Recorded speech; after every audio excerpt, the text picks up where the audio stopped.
বর্তমান টি-20 বিশ্ব চ্যাম্পিয়নদের হারিয়ে সিরিজ শুরু করে চমক দেখিয়েছিল জিম্বাবুয়ে। এই সিরিজে ভারত দ্বিতীয় সারির দল নিয়ে খেললেও সেই জয়টা জিম্বাবুয়ের জন্য ছিল বড় অনুপ্রেরণা।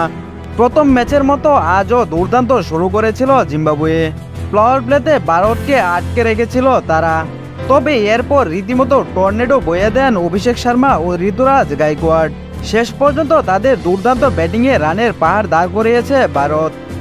আজ রোববার হারারেতে টস জিতে আগে ব্যাট করতে নেমে নির্ধারিত 20 ওভারে 2 উইকেট হারিয়ে 234 রান তুলেছে ভারত। দলের হয়ে সর্বোচ্চ 100 রানের ইনিংস খেলেছেন অভিষেক শর্মা। এদিন শুরুতে ব্যাট করতে নেমে নতুন বলে বেশ ভুগতে হয়েছে ভারতকে। শুরুতে ফিরে গেছেন শুভমান গিল, তাই তো গিলকে হারিয়ে পাওয়ার প্লেতে 36-এর বেশি তুলতে পারেনি ভারত।